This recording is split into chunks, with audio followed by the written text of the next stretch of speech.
कृष्णा सांग ना, आमचे पैसे का नाही घेतलंस तू?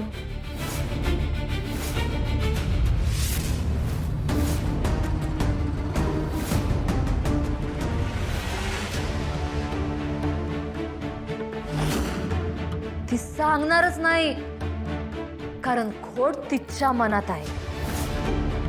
कृष्णा बोल, नाही तर तुझ्या मनातच खोट आहे असं मत होईल सगळ्यांचं.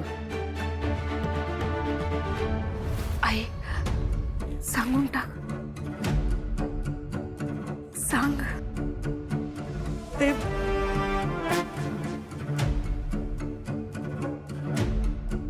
तुमच्याकडनं पैसे घेणं माझ्या लेकीला पसंत नव्हतं.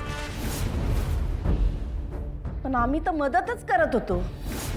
कृष्णा तू सांगितलं नाही हिला? नाही, ही नाही, माझी मधली लेक. त्या मधल्या लेखीलाच बोलवा मातोश्री.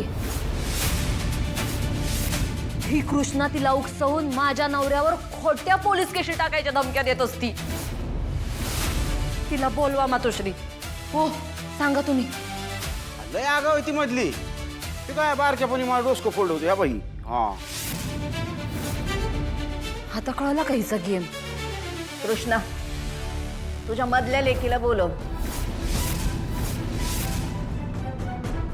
आमासनी पण कळू दे आमच्या पैशाला कसली कीड लागली आहे ते. ती कोल्हापूरला गेल्या. हित्त एवढा महत्वाचा डोक्यावरच्या छपराचा विषय चालू असताना तिला बरी कोल्हापूरला पाठवलीस ग?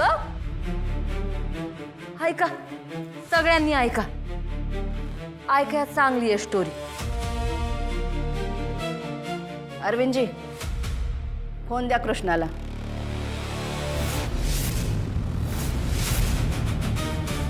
कृष्णा तुझ्या मधल्या लेकीला फोन कर. सगळ्या पंचायतीला तिचं बोलणं ऐकू दे. बघा का, तुझ्यासाठी मी एकदम बेस्ट काम करून आले. तो मातोश्रीचा गुंड पोरगा, त्याच्यावर गुन्हा दाखल करून आले मी.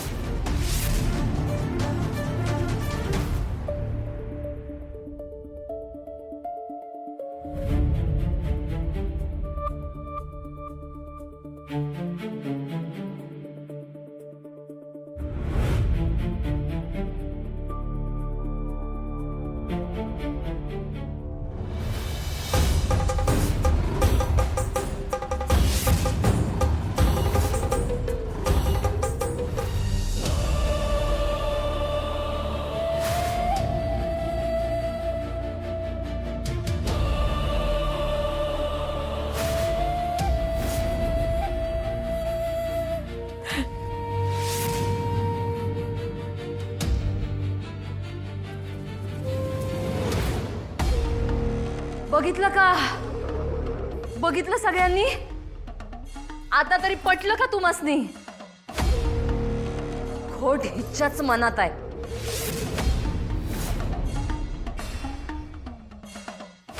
आता तरी लवकरात लवकर निर्णय द्यावा एवढीच विनंती करतो.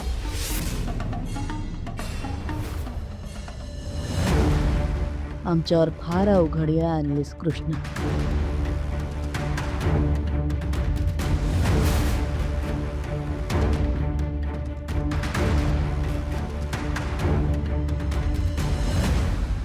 कृष्णानं उद्या सकाळपर्यंत खानावळ आणि घराची जागा खाली करावी.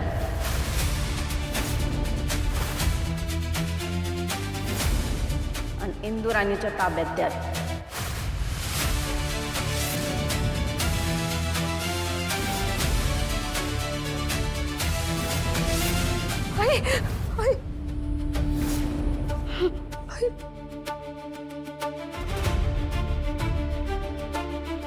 न्याय देवता मातोश्रींचा विजय असो.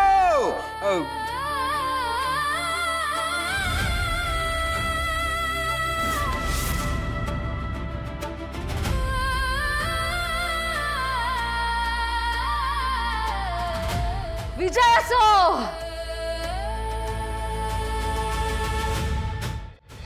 कृष्णा पंचायतीच्या नियमाने झालंय सगळं.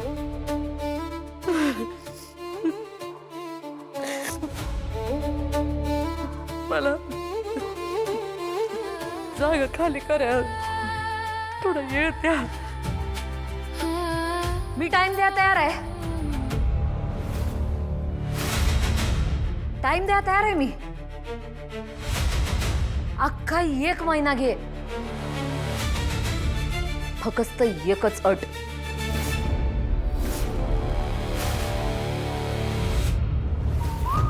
मला झालेल्या मनस्तापाबद्दल माझ्या पायावर नाक रगडून माफी मागायची.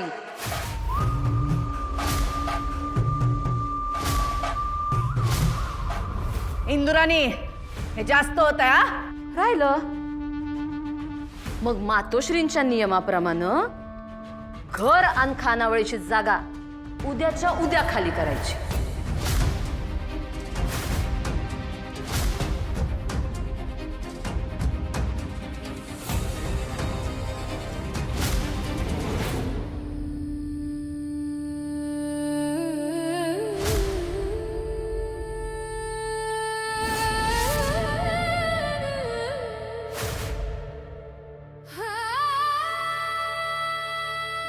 आई, आई अगं आई.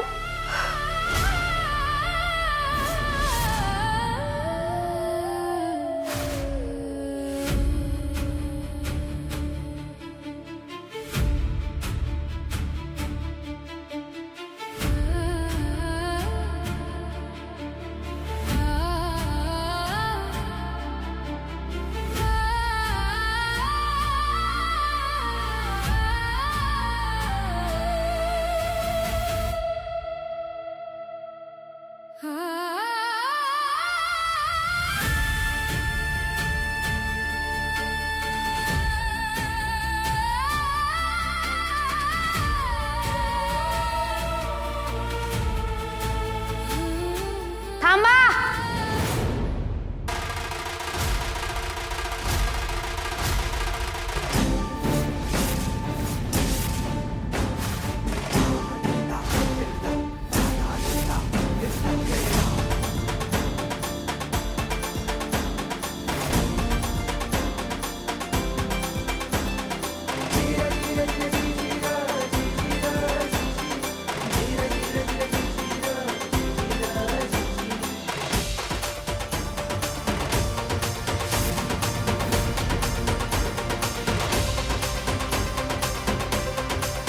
मुघलांच्या अख्ख्या फौजेला आपल्या धिटाईनं लोळवणाऱ्या तारा राणीची लेक आहे तू.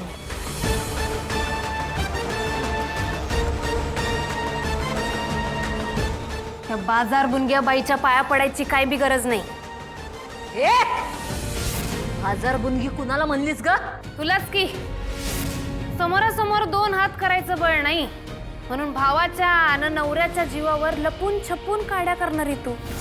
इतिहासात तर तुझ्यासारखीला बाजार बुनगीच म्हणले.